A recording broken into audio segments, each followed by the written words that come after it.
Financial markets పై పట్టు సాధించాలనుకునే వాళ్ళు Revanth conduct చేసే వెబినార్ కోసం ఈ నెంబర్ కి కాల్ చేయండి.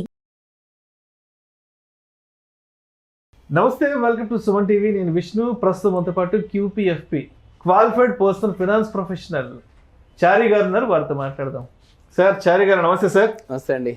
సార్ చారి గారు, మిడిల్ క్లాస్ వాళ్ళకి ఫైనాన్షియల్ ఫ్రీడమ్ రావాలి అంటే ఏం చెయ్యాలి? వాళ్ళు కూడా రిచ్గా పూర్తి స్థాయి జీవితాన్ని ఆస్వాదించాలి అంటే ఏం చెయ్యాలి?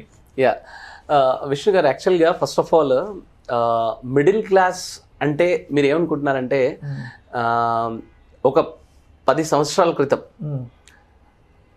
ఒక 2008 నుండి 2013 మధ్యలో, అంతకుముందు అప్పుడైనా కానీ అరౌండ్ ఒక 50,000 rupees per month salary, ₹1,00,000 per month salary వచ్చేవాళ్ళు వెరీ హై రిచ్ లక్షాధికారి ప్లస్ అంటే HNI రేంజ్ లో ఉండేవాళ్ళు. అంటే ఒక 16-17 ఇయర్స్ బ్యాక్ ₹1,00,000 శాలరీ అని మాట్లాడుకోవాలంటే అసలు అది వెరీ హై.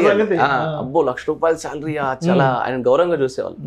హానెస్ట్ గా చెప్పండి, ఇవాళ నిజంగా పర్ మంత్ 3 లక్షలు సంపాదించే వాళ్ళు కూడా Richa, middle class? Middle class. 2-3 లక్షలు వచ్చే వాళ్ళు కూడా మిడిల్ క్లాస్ ఇప్పుడు. ఎగ్జాక్ట్లీ. సో ఒక 10 crores 5 crores lump sum corpus create చేసిన వాళ్ళు కూడా మిడిల్ క్లాస్ రేంజ్ లోకి వస్తున్నారు. ఎందుకంటే ఖర్చులు అలా పెరిగాయి. ఒక కాస్ట్లీ హాలిడే ట్రిప్ వెళ్ళలేరు వీళ్ళు కూడా. సో నిజంగా వీళ్ళు కూడా రిచ్ గా బ్రతకాలి అంటే సో ఇనీషియల్ స్టేజెస్ లో ఇన్వెస్ట్మెంట్స్ ఎక్కువ ఉండాలి. ఫర్ ఎగ్జాంపుల్ చెప్తాను అండి, వన్ ఆఫ్ మై ఫ్రెండ్, తను యాక్చువల్గా నేను 10 lakhs కార్ కొనడానికి వెళ్తున్నాను అన్నాడు. నేను అన్నాను, ఎందుకు 10 lakhs కార్ కొనడానికి వెళ్తున్నావు అన్నాను. సో యాక్చువల్గా తన కోపం వచ్చింది. నువ్వు చెప్పినట్టు 10 years ఇన్వెస్ట్ చేయమంటే నేను 5 yearsలో కంప్లీట్ చేశాను. నేను అన్ని సాక్రిఫైస్ చేశాను, ఇన్వెస్ట్ చేశాను, స్ట్రాంగ్గా ఇన్వెస్ట్ చేశాను, అండ్ ఇవాళ కూడా నేను కార్ కొనొద్దా అని కోపంగా అన్నాడు ఆయన.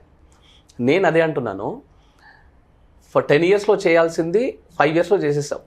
నీకు 10 yearsలో చెప్పిన టార్గెట్ని 5 yearsలోనే ఆల్మోస్ట్ 2 crores కార్పస్ అక్యుములేట్ చేసుకున్నావు, అండ్ ₹1,00,000 పర్ మంత్ SIP కడుతున్నావు, నీ దగ్గర 10 lakhs వరకు సేవింగ్స్ అకౌంట్లో ఉంది, అండ్ 40,000 సర్ప్లస్ ఉంది.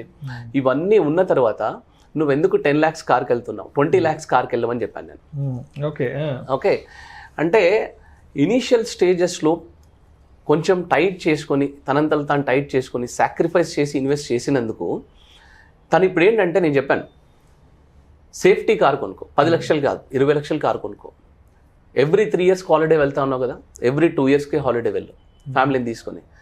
ఇంకా బెటర్మెంట్ అంటే నువ్వు ఎవ్రీ మంత్ 50,000 పర్ మంత్ ఇంటి ఖర్చులు అవుతున్నాయి, లైఫ్ స్టైల్ ఎక్స్పెన్స్ అవుతున్నాయి, నో ప్రాబ్లం, దాన్ని 70,000 చేసుకో. సో యాక్చువల్గా ఇనీషియల్ స్టేజెస్లో మనం ఎంత కష్టపడతామో తర్వాత అంత సుఖపడతామన్న, అంత రిచ్గా బ్రతుకుతాం. ఈ కష్ట సుఖాల ఈక్వేషన్ ఒకటి చెప్తానండి, చాలా ఇంపార్టెంట్. ఓకే, చాలా ఇంపార్టెంట్ పాయింట్ ఇది. యాక్చువల్గా ఫర్ ఎగ్జాంపుల్, మీరు ఒక కళ్ళు లేని వ్యక్తి ఒక ఆయన కలిశారు, మీకు చాలా పరిచయం ఉన్న ఆయన, రేపు మా ఇంటికి భోజనానికి రండి అని చెప్పారు మీరు ఆయనకి. ఓకే, సో నెక్స్ట్ డే ఆయనకి మీరు అడ్రస్ అదంతా చెప్పారు. నెక్స్ట్ డే మార్నింగ్ పలానా టైంకి రమ్మని చెప్పారు. అండ్ యాక్చువల్గా మీ ఇంటికి ఆయన ఎలా రావాలండి? ఎలా వస్తాడు? అంటే వేరే వాళ్ళ సహాయం తీసుకొని మన అడ్రస్ వాళ్ళకి చెప్పి వాళ్ళతో పాటు. ఎగ్జాక్ట్లీ. సో ఆయన ఏం చేస్తాడంటే వాళ్ళ మనవన్నో లేదా ఇంటి పక్కన అబ్బాయినో తీసుకొని పట్టుకొని వస్తారు. సో మీ ఇంట్లోకి వచ్చినప్పుడు, ఇంట్లోకి రాగానే మీరు ఆయనతో, నేనేంటంటే నేను మిమ్మల్ని ఒక్కరిని పిలిచాను, మీరు ఎందుకు ఇద్దరు వచ్చారేంటి అని అంటారు? అది పద్ధతి కాదు, సంస్కారం కాదు కదా.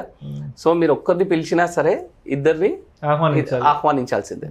ఓకే, అయితే ఈ కళ్ళు లేని వ్యక్తిని మీరు సుఖం అనుకోండి, ఫర్ ఎగ్జాంపుల్ మీరు ఆహ్వానించిన సుఖం అనుకోండి, కానీ తన వెంబడి వచ్చిన చిన్న బాబు మీకు వస్తున్న కష్టం అనుకోండి. అంటే దాని అర్థం ఏంటంటే, ఎప్పుడైతే మీరు సుఖాన్ని ఆహ్వానిస్తారో దాని వెనకాల మీరు పిలిచినా పిలవకపోయినా కష్టం వచ్చేస్తుంది.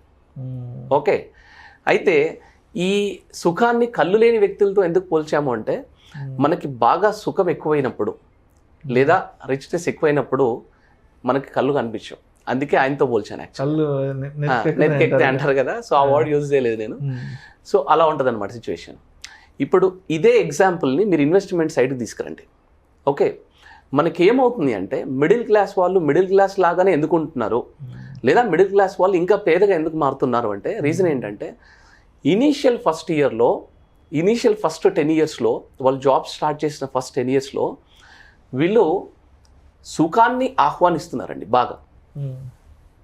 జాబ్ రాగానే కొత్త కారు కొనుక్కోవాలి, కొత్త ఇల్లు కొనుక్కోవాలి, హాలిడేస్ తిరగాలి, రిచ్గా బతకాలి. సో అన్నీ ఫస్ట్ 10 ఇయర్స్లో ఎక్కువ సుఖాన్ని ఆహ్వానిస్తున్నారు. ఇప్పుడు ఏమవుతుందంటే ఫస్ట్ 10 ఇయర్లో కార్ లోన్ స్టార్ట్ అయింది, హోమ్ లోన్ స్టార్ట్ అయింది, వైఫ్ అండ్ హస్బెండ్ ఇద్దరు వర్కింగ్ స్టార్ట్ అయిపోయింది, వాళ్ళిద్దరు శాలరీలు సరిపోవట్లేదు, హాలిడే తిరగాలి, పిల్లలు, వాళ్ళ ఖర్చులు. ఎగ్జాక్ట్గా ఈ 10 సంవత్సరాలలో వీళ్ళు ఆహ్వానించిన సుఖం వల్ల ఎగ్జాక్ట్గా 10 to 15 ఇయర్స్ తర్వాత వాళ్ళకి అన్ని కష్టాలు స్టార్ట్ అవుతాయండి. ఎందుకంటే వెనక్కి తిరిగి చూస్తే ఇల్లు ఉంటుంది, కారు ఉంటుంది, కానీ అవి ఆల్రెడీ పాతగా అయిపోయి ఉంటాయి. ఇప్పుడు మళ్ళీ ఇంకో ఇల్లు చేంజ్ చేయాలా, మళ్ళీ ఇంకో కార్ చేంజ్ చేయాలా, పిల్లలు చూస్తేనేమో పెద్దగా అయ్యారు, వాళ్ళ ఎడ్యుకేషన్ ఉంది, హైయర్ ఎడ్యుకేషన్కి వాళ్ళు ఫారెన్ వెళ్తా అంటున్నారు, లేదా నా రిటైర్మెంట్ దగ్గరలోకి వచ్చేసింది. సో ఇవన్నీ కష్టాలు స్టార్ట్ అయిపోతాయి. అంటే ఫస్ట్ 10 to 15 ఇయర్స్ వాళ్ళు సుఖాన్ని ఆహ్వానించారు కాబట్టి ఇంకా జీవితాంతం. యాక్చువల్గా సాఫ్ట్వేర్ జాబ్ ఏంటంటే 60 వరకు కూడా కొంచెం కష్టమేనండి, 55, 50లోనే అవుతుంది. సో నాకు ఆల్రెడీ 35, 40 ఏజ్ వచ్చేసింది. ఇంకో 10 ఇయర్స్లో 15 ఇయర్స్లో రిటైర్ అవ్వాలి, పిల్లలు హైయర్ ఎడ్యుకేషన్ ఇదంతా ఉంది. సో బేసిక్గా అక్కడ ఏముందంటే ఇంకా కష్టాలే. సో దీన్ని గనక నేను ఇంతకుముందు చెప్పిన మా ఫ్రెండ్ లాంటి సిచ్యువేషన్కి తీసుకొస్తే, ఓకే, దీన్ని రివర్స్ చేయాలి మనం. యాక్చువల్గా మిడిల్ క్లాస్ వాళ్ళు రిచ్గా బ్రతకాలంటే, డబల్ ఎంజాయ్మెంట్ చేయాలి అంటే దీన్ని రివర్స్ చేయాలి.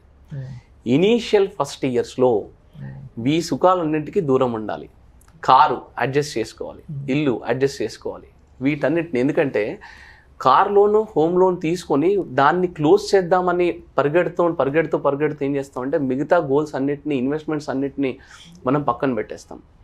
యాక్చువల్గా ఫస్ట్ 10 ఇయర్స్ మనము బాగా కష్టపడాలి, అలాగే మన సంపాదిస్తున్న డబ్బును కూడా బాగా కష్టపెట్టాలండి.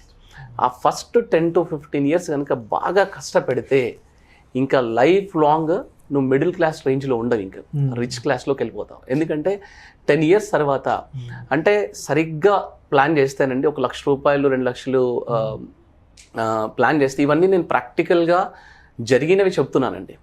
అంటే జరగనివి సాక్రిఫైస్ చేయమని చెప్పట్లేదు, నేను ఆల్రెడీ ప్రాక్టికల్గా జరిగినవి చెప్తున్నాను. కావాలంటే నెక్స్ట్ వీడియో నేను విత్ ఎగ్జాంపుల్ చేసి చూపిస్తాను మీకు. 10 ఇయర్స్ కనుక 1 లక్ష రూపాయలు వైఫ్ అండ్ హస్బెండ్ తల 1 లక్ష రూపాయలు శాలరీ వచ్చేవాళ్ళు కనుక కరెక్ట్గా ప్లాన్ చేస్తే 10 to 15 ఇయర్స్ మధ్యలో వాళ్ళు ఒక 3 crores నుంచి 5 crores మధ్యలో కార్పస్ క్రియేట్ చేసి పెట్టుకోవచ్చు.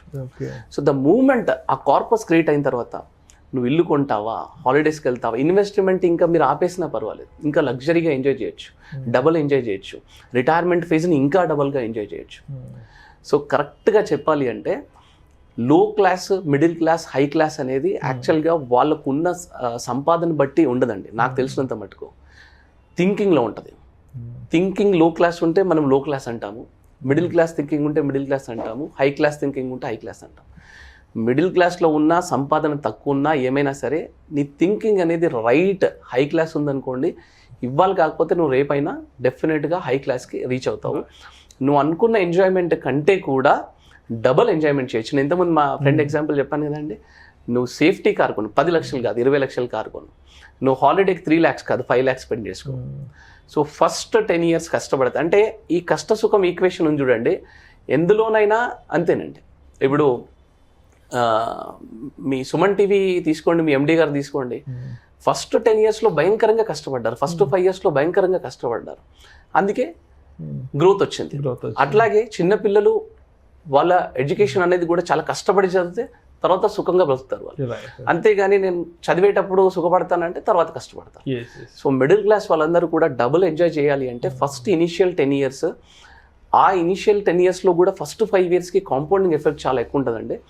రైట్ ప్రోడక్ట్ సెలెక్ట్ చేసుకుని మ్యూచువల్ ఫండ్స్ లాంటి right SIP products lump sums invest చేసుకుంటూ ఫస్ట్ 10 yearsలో ఒక పెద్ద కార్పస్ క్రియేట్ చేస్తే కనుక మీరు అన్నట్టు మిడిల్ క్లాస్ వాళ్ళు రిచ్గా బ్రతకొచ్చండి. Thank you sir, thank you so much Chari గారు. థ్యాంక్స్ అండి, థ్యాంక్ యూ. మిడిల్ క్లాస్ వాళ్ళకి ఫైనాన్షియల్ ఫ్రీడమ్ రావాలంటే ఏం చేయాలి, అండ్ వాళ్ళు కూడా రిచ్గా ఆనందకరమైన జీవితాన్ని ఆస్వాదించాలి అంటే ఎటువంటి ఫైనాన్షియల్ ప్లానింగ్ ఉండాలి, ఎటువంటి ఫైనాన్షియల్ మేనేజ్మెంట్ పట్ల వాళ్ళకి అవగాహన ఉంటే బాగుంటుంది అని చాలా చక్కగా తెలియజేస్తారు. Thank you so much sir. Thanks అండి, నమస్తే.